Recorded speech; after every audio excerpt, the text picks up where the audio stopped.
Cinema ನಾನು ಯುವ ಜೊತೆ ಮಾಡಬೇಕು ಅಂತ ಅಂದ್ಕೊಂಡಿದ್ದೆ. Got lucky. ಒಳ್ಳೆ ಟೀಮ್, ಚರಣ್ ಇರ್ಬೋದು, Sathya Hegde sir, the heroines, of course Masti the writer, fantastic writer. Rohit ಅವ್ರ ಕಥೆನೂ ತುಂಬ ಚೆನ್ನಾಗಿ ಬಂದಿದೆ, ಎಲ್ಲ ಎಲಿಮೆಂಟ್ಸ್ ಇದೆ, content versus commercial. So happy to be a part of this. ಮೊದಲನೇದಾಗಿ ನಿಮ್ಗೆಲ್ಲರೂ ಆಶೀರ್ವಾದ ಎಕ್ಕ ಚಿತ್ರ ಹಾಗೂ ಇಡೀ ಚಿತ್ರತಂಡದ ಮೇಲೆ ಇರಲಿ ಅಂತ ನಾನು ಕೇಳ್ಕೊತೀನಿ. 3 ದೊಡ್ಡ ಪ್ರೊಡಕ್ಷನ್ ಹೌಸು ಒಟ್ಟಿಗೆ ಸೇರ್ತಿರೋದು ಕನ್ನಡ ಇಂಡಸ್ಟ್ರಿಗೆ ಹೊಸ್ತು ಅಂತಲ್ಲ, ಬಟ್ ಇತ್ತೀಚಿನ ದಿನಗಳಲ್ಲಿ ಹೊಸದು ಅಂತ ನಾನು ಹೇಳೋಕ್ಕೆ ಇಷ್ಟಪಡ್ತೀನಿ. ಆ್ಯಂಡ್ ಇದೇ ಥರ ಬೆಳವಣಿಗೆ ಇನ್ನು ಮುಂದೆ ಆಗಲಿ. ಇದು ಮುಂದೆ ತುಂಬ ಹೊಸ ಕೊಲ್ಯಾಬ್ರೇಷನ್ಸ್ಗೆ ಒಂದು ಅವಕಾಶ ಕೊಡಲಿ ಅಂತ ಆಸೆ ಪಡ್ತೀನಿ. ಏನಂದರೆ ಇಂಡಸ್ಟ್ರಿ ಅಂದಮೇಲೆ ಎಲ್ಲರೂ ಒಟ್ಟಿಗೆ ಇರಬೇಕು. ನಾವು ಜೊತೆಗೆ ಸೇರ್ಕೊಂಡು ಸಿನಿಮಾ ಮಾಡಿದಾಗ ಆ ಸಿನಿಮಾಗಿರೋ ತಾಕತ್ತು, ಶಕ್ತಿ ಇನ್ನೂ ದೊಡ್ಡ ಮಟ್ಟಕ್ಕೆ ಬೆಳೆಯುತ್ತೆ ಅನ್ನೋ ನಂದು ಆಸೆ ಹಾಗೂ ಆಕಾಂಕ್ಷೆ. ಅದೇ ಥರ ಇವಾಗ ತುಂಬ ದೊಡ್ಡ ಟೀಮು, ಚರಣ್ ಸರ್ ಆಗಿರಲಿ, ಸತ್ಯ ಹೆಗ್ಡೆ ಸರ್ ಅಂತೂ ನಾನು ಚಿಕ್ಕ ವಯಸ್ಸಿದ್ದಾಗ ಜಾಕಿ ಸಿನಿಮಾ, ಅದಕ್ಕೆ ಮುಂಚೆಯಿಂದ ಎಲ್ಲ ಸಿನಿಮಾನು ನೋಡ್ಕೊಬಂದು ಅವ್ರ ಜೊತೆ ಟ್ರಾವೆಲ್ ಮಾಡ್ಕೊಂಬಂದು ಇವತ್ತು ಅವ್ರ ಜೊತೆ ಕೆಲಸ ಮಾಡ್ತಿರೋದು ತುಂಬ ಖುಷಿ ಆಗುತ್ತೆ. ಕಲಿಯೋಕ್ಕೆ ಭಾಳ ಅವಕಾಶ ಇದೆ. ಆ್ಯಂಡ್ ಚರಣ್ ಸರ್ ಅವ್ರ ಮ್ಯೂಸಿಕ್ ಅಂತೂ ಮೊದಲಿಂದ ತುಂಬ ಇಷ್ಟ. ಟಗರು ಸಿನಿಮಾ ಅಂತೂ ಅವಾಗ ಕೇಳಿದಾಗಿಂದ ಪ್ರತಿಯೊಬ್ಬರಿಗೂ ಆ ಟಗರು ಸಾಂಗ್ ಅಂತೂ ಇವಾಗ ನೆನಪಾದ್ರೂ ಒಂಥರ ಮೈಕೆಲ್ಲ ಈಗಲೇ ಡ್ಯಾನ್ಸ್ ಮಾಡ್ಬೇಕು ಅನ್ಸುತ್ತೆ. ಸೊ ಅದೇ ಥರ ಒಂದು ಸೂಪರ್ ಆಗಿರೋ ಒಂದು ಸಾಂಗ್ ನಮ್ಮ ಚಿತ್ರಕ್ಕೂ ಬರ್ತಾ ಇದೆ. ಆ್ಯಂಡ್ ಸುಮಾರು ಸಾಂಗ್ಸ್ ಇದೆ. ಅವ್ರ ಜೊತೆನೂ ಕೆಲಸ ಮಾಡೋಕ್ಕೆ ತುಂಬ ಖುಷಿ. ಆ್ಯಂಡ್ ಮಾಸ್ತಿ ಸರ್ ಅಂತೂ ಎಲ್ರಿಗೂ ಗೊತ್ತು, ಅವ್ರ ಬರವಣಿಗೆಯಲ್ಲಿ ಎಷ್ಟು ತೂಕ ಇದೆ, ಎಷ್ಟು ಪವರ್ ಇದೆ ಅಂತ. ಅವ್ರು ಬರೆಯೋ ಲೈನ್ಸಲ್ಲಿ ನಾನು ಕರೆಕ್ಟಾಗಿ ಶಕ್ತಿ ಕೊಡ್ತೀನಿ ಅಂತ ಅಂದ್ಕೊಂಡಿದ್ದೀನಿ ಸರ್, ನೋಡೋಣ.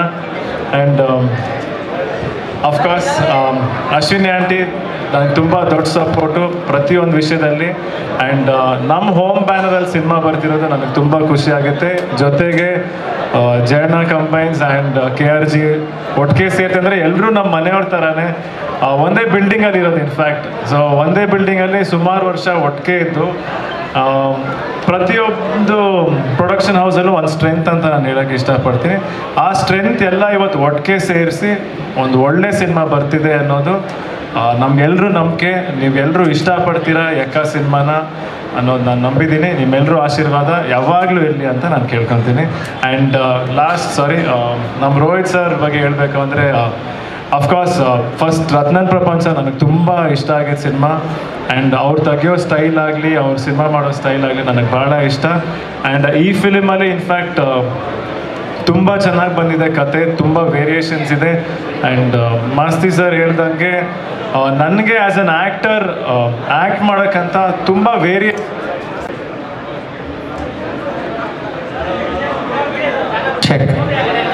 ಚೆಕಿಂಗ್ ಈ ಸಿನಿಮಾಲು ನನಗೆ ಆ್ಯಕ್ಟ್ ಮಾಡೋಕ್ಕೆ ತುಂಬ ವೇರಿಯೇಷನ್ಸ್ ಸಖತ್ ಚಾಲೆಂಜಿಂಗ್ ಆಗಿದೆ.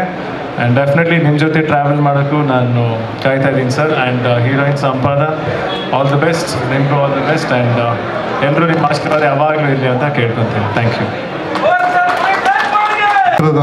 ಮುಹೂರ್ತಕ್ಕೆ ಬಂದಿದ್ದಕ್ಕೆ ಎಲ್ರಿಗೂ ಥ್ಯಾಂಕ್ ಯು. 3 ನಿರ್ಮಾಣ ಸಂಸ್ಥೆ, PRK ಅಶ್ವಿನಿ ಮೇಡಮ್ಮು, ಜಯಣ್ಣ ಕಂಬೈನ್ಸಿಂದ ಜಯಣ್ಣ ಮತ್ತು ಬೋಗಣ, ಹಾಗೂ KRG ನಾನು ಯೋಗಿ ಇಬ್ಬರು ಅಂದರೆ 3 ಪ್ರೊಡಕ್ಷನ್ ಸೇರಿ ಮಾಡ್ತಿರೋದು. ಯುವರಾಜ್ ಕುಮಾರ್ ಅವರ 2ನೇ ಚಿತ್ರ. ರೋಹಿತ್ ಪದಕಿ ನಮ್ಮ ಉತ್ತರಾಖಂಡ ಮತ್ತು ರತ್ನಂ ಪ್ರಪಂಚ ಅವರೇ ನಿರ್ದೇಶಕರು. ಇವತ್ತಿಂದ ಶೂಟಿಂಗ್ ಸ್ಟಾರ್ಟ್ ಆಗುತ್ತೆ. June 6th release, world wide release ಆಗುತ್ತೆ. ಇಲ್ಲಿಂದ ಸ್ಟಾರ್ಟ್ ಮಾಡಿ ಒಬ್ಬೊಬ್ಬರಾಗಿ ಕೊಡ್ತೀನಿ. ಫಸ್ಟ್ ಸತ್ಯ ಸರ್, ನಮ್ಮ ಕ್ಯಾಮ್ರಾಮನ್ ಮಾತಾಡೋಕ್ಕೆ. ನಮಸ್ಕಾರ. ಇವತ್ತು ನಿಜವಾಗ್ಲೂ ಖುಷಿ ಪಡುವಂಥ ವಿಷಯ ನನಗೆ. ಯಾಕಂದರೆ 3 ಕರ್ನಾಟಕದ 3 ಪ್ರತಿಷ್ಠಿತ ನಿರ್ಮಾಣ ಸಂಸ್ಥೆಗಳು ಸೇರಿಕೊಂಡು ಒಂದು ಪವರ್ಫುಲ್ ಆದ ಕತೆ ಇಟ್ಕೊಂಡು ಸಿನಿಮಾ ಮಾಡ್ತಾ ಇರೋದು.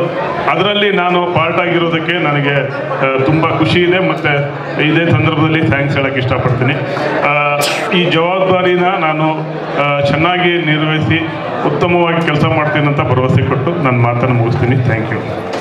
ಇಲ್ಲಿ ನೆರೆದಿರುವಂಥ ಎಲ್ಲರಿಗೂ ನಮಸ್ಕಾರ. ಇದು ದೊಡ್ಡ ಜವಾಬ್ದಾರಿ. ಯಾಕಂದರೆ ಇಂಥ ದೊಡ್ಡ ನಿರ್ಮಾಣ ಸಂಸ್ಥೆಗಳು ಒಟ್ಟಿಗೆ ಬಂದು ಈ ಒಂದು ಅವಕಾಶ ನಮಗೆ ಕೊಟ್ಟಾಗ ಆ್ಯಂಡ್ ಯುವ ಅವರು ನಡೆಸ್ತಾ ಇರುವಾಗ ಅಂದರೆ ತುಂಬ ದೊಡ್ಡ ಜವಾಬ್ದಾರಿ. ಸೊ ತುಂಬ ಒಳ್ಳೆ ಕೆಲಸ ಮಾಡಲಿಕ್ಕೆ ಇಷ್ಟಪಡ್ತೇನೆ. ಸೊ ಎಲ್ಲರಿಗೂ ಧನ್ಯವಾದಗಳು. Thank you Rohit sir, thank you for choosing. ಎಲ್ರಿಗೂ ನಮಸ್ಕಾರ. ರೋಹಿತ್ ಪತ್ಕಿ ಸರ್ದು ನಾನು ರತ್ನನ್ ಪ್ರಪಂಚ ನೋಡಿದ್ದೆ, ತುಂಬ ಚೆನ್ನಾಗಿ ಇಷ್ಟ ಆಗಿದ್ದು ಸಿನಿಮಾ. ಮತ್ತು ಸತ್ಯ ಸರ್ ಹೇಳ್ದಂಗೆ 3 ಪ್ರಮುಖ ಸಂಸ್ಥೆಗಳು ಅಂದರೆ KRG, ಜಯಣ್ಣ ಫಿಲ್ಮ್ಸು ಮತ್ತು ಅಶ್ವಿನಿ ಮೇಡಮ್ PRK. ಸೊ ಇವ್ರ ಅಡಿಯಲ್ಲಿ ಕೆಲಸ ಮಾಡ್ತಿರೋದು ತುಂಬಾ ಖುಷಿ ಕೊಡ್ತಾ ಇದೆ. ಮತ್ತು ಕತೆ ವಿಚಾರಕ್ಕೆ ಬಂದಾಗ ತುಂಬ ತಿರುವುಗಳು ಹೊಡೆದಿರೋಂಥ ಕತೆ. ಮತ್ತು ಯುವ ಸರ್ ಲಕ್ಕಿ, ಯಾಕಂದರೆ ಒಬ್ಬ ಆ್ಯಕ್ಟ್ರಾಗಿ ಈ ಥರದ್ದು ವರ್ಸಟ್ಯಾಲಿಟಿ ಇರುವಂಥ ಕತೆ ಸಿಕ್ಕಿರೋದು. ಮತ್ತು ಅವರು ಇನ್ನೂ ಚೆನ್ನಾಗಿ ಪೋರ್ಟ್ರೇಟ್ ಆಗುವಂಥ ಕತೆ. So thanks to Rohit Patki sir, ಯಾಕಂದರೆ ತುಂಬ ಚೆನ್ನಾಗಿ ಬರ್ಕೊಂಡಿದ್ದಾರೆ ಮತ್ತು ಕಂಪ್ಲೀಟಾಗಿ ನನಗೆ ಬರೆದು ಕೊಟ್ಟಿದ್ದಾರೆ. ಸೊ ಅದರಲ್ಲಿ ಒಂದಷ್ಟು ಶೇಡ್ಸು ನಾವು ಬರೆದು ಕೊಡುವಂಥ ಕೆಲಸ ನಡೀತಿದೆ. ಮತ್ತು ವೇದಿಕೆ ಮೇಲೆ ಘಟಾನುಘಟಿಗಳಿದ್ದಾರೆ. ಸತ್ಯ ಸಾರು, ಚರಣ್ ಸಾರು ಮತ್ತು ರಾಜನ್ ಸಾರು, ತುಂಬ ಜನ ಟೆಕ್ನಿಷಿಯನ್ಸ್ ಜೊತೆ ಕೆಲಸ ಮಾಡ್ತಾ ಇರೋದು ನನಗೆ ತುಂಬ ಹೆಮ್ಮೆ ಅನಿಸುತ್ತೆ. ಮತ್ತು ಯೋಗಿ ಜಿ ರಾಜ್ ಬಗ್ಗೆ ನಾನು ಹೇಳಲೇಬೇಕು, ನನಗೆ ತುಂಬ ಒಳ್ಳೆ ಗೆಳೆಯ. ಸೊ ಒಂದು ಕಾಲದಲ್ಲಿ ಟೀ ಕುಡ್ಕೊಂಡು ಕಾಲ ಕಳಿತಿದ್ದು ಗಾಂಧಿನಗರದಲ್ಲಿ, ಇವತ್ತೊಂದು ದೊಡ್ಡ ಸಂಸ್ಥೆಯಲ್ಲಿ ಕೆಲಸ ಮಾಡಿಕೊಂಡು ತಾನು ಒಂದು ಸಂಸ್ಥೆಯಲ್ಲಿ ಬಲವಾಗಿರೋದು ತುಂಬ ಖುಷಿ ಕೊಡುತ್ತೆ. ಮತ್ತು ಎಕ್ಕ ಅದು ಮಾಸ್ ಟೈಟಲ್ಲು, ಸೊ ತುಂಬ ಜನಕ್ಕೆ ಎಟಕುತ್ತೆ. ಸೊ ಏನು ಅನ್ನೋದು ಕತೆ ಸಿನಿಮಾ ಎಲ್ಲ ಬಂದಮೇಲೆ ಇದಾಗುತ್ತೆ. Madam thank you madam. Ashwini ಮೇಡಮ್ಗೆ. ರಾಹುಲ್ ಸರ್ ESB ತುಂಬ ವರ್ಕ್ ಮಾಡಿದ್ದಾರೆ. ಸೊ ಇದರಲ್ಲಿ we have found him very raw new, ನಮಗೋಸ್ಕರ ಬಂದಿದ್ದಾರೆ. Thank you. ಕನ್ನಡದವರು ಪಕ್ಕ. Thank you so much. ತುಂಬ ಈ ಅವಕಾಶಕ್ಕೆ ತುಂಬ ಧನ್ಯವಾದಗಳು. ಓಕೆ, ಇದು ಸಿನಿಮಾದು ಶೂಟಿಂಗ್ ಬಗ್ಗೆ ಕಾರ್ತಿಕ್ ಅವ್ರು ಹೇಳ್ತಾ ಇದ್ರು. ಸಿನಿಮಾ ಸ್ಟಾರ್ಟ್ ಆಗೋದು ಕಾಶ್ಮೀರದಲ್ಲಿ, ಎಂಡ್ ಆಗೋದು ಕಾಶ್ಮೀರದಲ್ಲೇ. ಬಟ್ ಈ ಮಧ್ಯೆ ಅಲ್ಲಿಂದ ಜರ್ನಿ ಬೆಂಗಳೂರಿಗೆ ಬರುತ್ತೆ, ಬೆಂಗಳೂರಿಂದ ಮೈಸೂರು ಹೋಗುತ್ತೆ, ಮೈಸೂರಿಂದ ಬಾಂಬೆ, ಕಲ್ಕತ್ತಾ, ಡೆಲ್ಲಿ ಫುಲ್ ರೌಂಡ್ ಆಗುತ್ತೆ. ಮತ್ತು ಇದ್ರ ಜೊತೆಲಿ ಸ್ವಲ್ಪ ಹಳ್ಳಿ ಪೋರ್ಷನ್ನು ಬರುತ್ತೆ. ಇನ್ನೂ ಹತ್ರ ಬೇಕಾ? ಹಳ್ಳಿ ಪೋರ್ಷನ್ನು ಬರುತ್ತೆ. ಮತ್ತು ಈ ಸಿನಿಮಾ ಕಾರ್ತಿಕ್ ಅವ್ರು ಹೇಳ್ದಂಗೆ ಸ್ಟಾರ್ಟ್ ಆದರೆ ಒಂದೇ ಶೆಡ್ಯೂಲ್ನಲ್ಲಿ ಸಿನಿಮಾ ಮುಗಿಸ್ತೀವಿ. ಜೊತೆಲಿ ಜೂನ್ 6ಕ್ಕೆ ಅನೌನ್ಸ್ ಮಾಡಿದ್ದೀವಿ. ರೀಸನ್ ಬಂದು ಇಷ್ಟೇ, ನಾವು ಬರೀ ಥಿಯೇಟ್ರಿಗೋಸ್ಕರ ಸಿನಿಮಾ ಮಾಡ್ತಾ ಇದ್ದೀವಿ, ಹಂಗನ್ಬಿಟ್ಟು ಬೇರೆದೇನು ಮಾರಲ್ಲ ಅಂತ ಅಲ್ಲ. ಬಟ್ ಇತ್ತೀಚಿನ ದಿನಗಳಲ್ಲಿ ನಿಮ್ಗೆ ಗೊತ್ತಾಗಿದೆ, TV ಮತ್ತು ಡಿಜಿಟಲ್ ಬಂದ್ಬಿಟ್ಟು ಬಜೆಟ್ಗಳು ಜಾಸ್ತಿಯಾಗಿ ಸಿನಿಮಾ ರಿಲೀಸಾಗಿ ಇಟ್ಟಾದ್ರೂ ಅವರು ಬರ್ತಾ ಇಲ್ಲ. ಅದಕ್ಕೋಸ್ಕರ 3 ಕಂಪ್ನಿ ಸೇರಿ ಏನಕ್ಕೆ ಇದು ಮಾಡೋದು, ಬಿಗ್ ಬಜೆಟ್ ಸಿನಿಮಾನೇ ಕಷ್ಟದಲ್ಲಿ ಸುಖದಲ್ಲಿ ಎಡದಲ್ಲಿ ಇರೋಣ. ಇದೊಂಥರ ಚಾಲೆಂಜ್ ಆಗಿ ತಗೊಂಡು, ಅಂದರೆ ನೆಗೆಟಿವ್ ಏನಿಲ್ಲ, ಚಾಲೆಂಜ್ ಆಗಿ ತಗೊಂಡು ಜನಗಳಿಗೋಸ್ಕರ ಚಾಲೆಂಜ್ ಆಗಿ ತಗೊಂಡು 6 ತಿಂಗಳಿಗೆ ರಿಲೀಸ್ ಮಾಡಬೇಕು. ಮತ್ತು ಇದ್ರ ಜೊತೆಲಿ ಇನ್ನೊಂದು ಪ್ಲಸ್ ಏನಂದರೆ TV ಡಿಜಿಟಲ್ ಬಂತು ಚೇತನ್, ನಾನು ಹೇಳಿದೆ ನಿನ್ನ ಹತ್ರ, ಹಂಗೆ ತಗೊಂಡೋದ್ರು, ಹಂಗೆ ಬೆಳೆಸಿದ್ರು. ಬಟ್ ಥಿಯೇಟ್ರ್ನವ್ರು ಏನಂದ್ರು, ಥಿಯೇಟ್ರಿಗೆ ಮಾಡಬೇಕು ಅಂತ ಯಾಕೆ ಹೇಳ್ತಾ ಇದ್ದೀವಿ ಅಂದರೆ, ಒಂದು ಥಿಯೇಟ್ರು ಓಪನ್ ಆದರೆ ಅದು ಇರೋ ಗಂಟ ಒಬ್ಬ ನಿರ್ಮಾಪಕನಿಗಾಗಲಿ ಒಬ್ಬ ಡಿಸ್ಟ್ರಿಬ್ಯೂಟರ್ಗಾಗಲಿ ಅನ್ನ ಹಾಕಿರ್ತಾರೆ. ಇವತ್ತು ನಮಗೆ ಅವರೇ ಅನ್ನ ಹಾಕ್ತಾ ಇರೋದು, ಅವ್ರ ಜೊತೆಲೇ ನಾವು ಹಂಚ್ಕೊಂಡು ಹೋಗ್ತಾ ಇದ್ದೀವಿ. ನಮ್ಗೆ ಹೊಟ್ಟೆ ತುಂಬ ಊಟ ಬಡಿಸ್ತಾರೆ. ಅದರ ಕಷ್ಟ ಸುಖದಲ್ಲಿ 2 ತಿಂಗಳು ಥಿಯೇಟ್ರ್ನವ್ರು ಇದ್ದಾರೆ. ಅದಕ್ಕೋಸ್ಕರ ನಾವು ಥಿಯೇಟ್ರಿಗೆ ಸಿನಿಮಾ ಮಾಡ್ತಾ ಇದ್ದೀವಿ. ನಿಮ್ಮ ಆಶೀರ್ವಾದ, ಆರೈಕೆ ದಯವಿಟ್ಟು ನಮ್ಮ ತಲೆ ಮೇಲೆ ಇರಲಿ ಅಂತ ಕೇಳ್ಕೊತೀವಿ. Thank you. ನಮಸ್ಕಾರ. ಒಂದು ಒಳ್ಳೆ ಸಿನಿಮಾನ ಒಳ್ಳೆಯವ್ರ ಜೊತೆ ಸೇರಿ ಮಾಡ್ತಾ ಇದ್ದೀವಿ. ನಿಮ್ಮ ಆಶೀರ್ವಾದ ಇದೇ ಥರ ಯಾವಾಗಲೂ ನಮ್ಮ ಮೇಲೆ ಇರಲಿ. ನಮ್ಮ ಪಿಕ್ಚರ್ ಒಳ್ಳೆ ಪ್ರಮೋಷನ್ ಮಾಡಿಕೊಡಿ ದಯವಿಟ್ಟು, ಅಷ್ಟು ಕೇಳ್ಕೊತೀನಿ ನಿಮ್ಮನ್ನು. ಎಲ್ರಿಗೂ ನಮಸ್ಕಾರ. ತುಂಬ ಸಂತೋಷವಾಗಿದೆ. ಈ ದೊಡ್ಡ ಸಂಸ್ಥೆಯಲ್ಲಿ ನಾನು ಚಾನ್ಸ್ ಕೊಟ್ಟು ಇವತ್ತು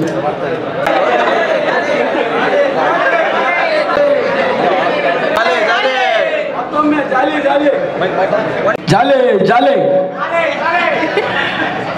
ನಮಗೆ ಇಷ್ಟೊಂದು ದೊಡ್ಡ ಸಂಸ್ಥೆಯಲ್ಲಿ ಚಾನ್ಸ್ ಕೊಟ್ಟಿರೋದಕ್ಕೆ ತುಂಬ ಸಂತೋಷ ಆಗ್ತಾಯಿದೆ. ಯಾಕಂದರೆ ನಾನು ಫಸ್ಟ್ ಪಿಕ್ಚರೇ ಟಗರು, 2ನೇದು ಅಪ್ಪು ಸರ್ ಜೊತೆಲಿ ಮಾಡಬೇಕಾಯ್ತು, ಮಿಸ್ ಆಯಿತು. 3ನೇದು ರಾಘಣ್ಣ ಜೊತೆಲಿ ಆಗಿಲ್ಲ, ಅವ್ರ ಮಗ ಯುವರಾಜ್ ಜೊತೆಲಿ ಮಾಡ್ತಾಯಿದ್ದೀನಿ. ಈ 3 ಪಿಕ್ಚರ್ ಮಾಡಿದ್ದು ನನಗೆ ರಾಜಣ್ಣ ಜೊತೆಲೇ ಮಾಡ್ದಂಗೆ ಒಂದು ಖುಷಿ, ರಾಜಣ್ಣ ಜೊತೆಲೇ ಮಾಡ್ದಂಗೆ ಖುಷಿ. ಈ ಜಾಲಿ ಅನ್ನೋ ಒಂದು ಪದ ವಿಜಯ್ ಸಾರು ಹಾಗೂ ಮಾಸಿ ಸಾರ್ಗೆ ನಾನು ತುಂಬ ದೊಡ್ಡ ಮಟ್ಟದಲ್ಲಿ ಥ್ಯಾಂಕ್ಸ್ ಹೇಳಬೇಕು. ಯಾಕಂದರೆ ಹೆಂಗೇಳೋದು, ನಾನು ಮಾಡಿದ 4 ಪಿಕ್ಚರ್ಗೂ ಮಾಸಿ ಸಾರೇ ಡೈಲಾಗು. ಚರಣ್ ಸರೇ ಮ್ಯೂಸಿಕ್ಕು, 3 ಪಿಕ್ಚರ್ ಬ್ಲಾಕ್ ಬಸ್ಟರು. ಇದು ಅದೇ ಥರ ಬ್ಲಾಕ್ ಬಸ್ಟೇ. ಸೂಪರ್. ಯಾಕಂದರೆ ನಾವು ನೋಡಿ ಆ ಟ್ರಿಕ್ಕಾಗಿ ಮಾಸ್ತಿ ಸರು, ಚರಣ್ ಸರು ಹಿಂಗೆ ಬಂದಿದ್ವಿ. ಅದರಿಂದ ನಮಗೆ ಚಾನ್ಸ್ ಕೊಟ್ಟಿದ್ದ ಎಲ್ಲ ಗಣ್ಯೋತ್ರಗಳು ಥ್ಯಾಂಕ್ಸ್ ಹೇಳ್ಕೊಂಡು ನಾನು ಬಿಡು ಮಾಡ್ಕೊತೀನಿ. Thank you. ಜಾಲಿ ಎಲ್ಲ ಜಾಲಿ. ಎಕ್ಕ ಪಿಕ್ಚರ್ಗಂತೂ ಒಂದು ಮಸ್ತ್ ಜಾಲಿ. ಓಕೆ, ಥ್ಯಾಂಕ್ ಯು ಎಲ್ರಿಗೂ ಬಂದಿರೋದಕ್ಕೆ ಮೊದಲನೇದಾಗಿ. ಹಾಗೆ ಇಷ್ಟು ಜನಗಳ ಜೊತೆ ನಾನು ಒಂದು ಸ್ಟೇಜ್ ಹಂಚ್ಕೋತೀನಿ ಅನ್ನೋದು ಬಹುಶಃ ನಮ್ಮ ಕನ್ಸ್ಮನ್ಸೆಲ್ಲ ನೆನೆಸಿರಲ್ಲ ಎಲ್ಲ ಘಟಾನುಘಟಿಗಳು. ಸೊ ಎಲ್ರಿಗೂ ಥ್ಯಾಂಕ್ಸ್. ಈ ಸಿನಿಮಾನ ಒಂದು ಗಟ್ಟಿ ತಂಡ ಕಟ್ಕೊಂಡು ಶೂಟ್ ಮಾಡೋದಕ್ಕೆ ಹೊರಟಿದ್ದೀವಿ ಆ್ಯಂಡ್ ಪ್ರಿಪೇರ್ ಮಾಡೋದಕ್ಕೆ ಹೊರಟಿದ್ದೀವಿ. ಆ್ಯಂಡ್ ಅಣ್ಣ ಹೇಳ್ದಂಗೆ June 6 ರಿಲೀಸ್ಗೂ ಪ್ಲ್ಯಾನ್ ಮಾಡಿದ್ದೀವಿ. ಈಗಾಗಲೇ ಬ್ಯಾಕ್ವರ್ಡ್ಸ್ ವರ್ಕ್ ಮಾಡ್ತಾ ಇದ್ದೀವಿ, ಹಾಡುಗಳು ರೆಡಿ ಆಗಿದೆ, ಆಗಲೇ ಶೂಟಿಗೆ ರೆಡಿ ಆಗಿದ್ದೀವಿ. ಆ್ಯಂಡ್ ಯುವ ಅವರಲ್ಲಿ ಏನೋ ಒಂದು ಎನರ್ಜಿ ಇದೆ, ಆ ಎನರ್ಜಿನ ಚಾನಲೈಸ್ ಮಾಡುವಂಥ ಕೆಲಸ ಈ ಸಿನಿಮಾಲಿ ನಾವು ಮಾಡೋದಕ್ಕೆ ಪ್ರಯತ್ನ ಪಡ್ತಾ ಇದ್ದೀವಿ. ಅದಕ್ಕೆ ಇಷ್ಟು ಜನ ಸೇರಿದ್ದೀವಿ. ನಮ್ಮ ಮುಂದಿನ ಒಂದು ಪೀಳಿಗೆ ಸೂಪರ್ ಸ್ಟಾರ್ ಆಗಿ ನಾವು ಒಬ್ಬ ಯುವನಲ್ಲಿ ಕಾಣ್ಬೋದು ಅಂತ ನಾವು ನೋಡ್ತಾ ಇದ್ದೀವಿ.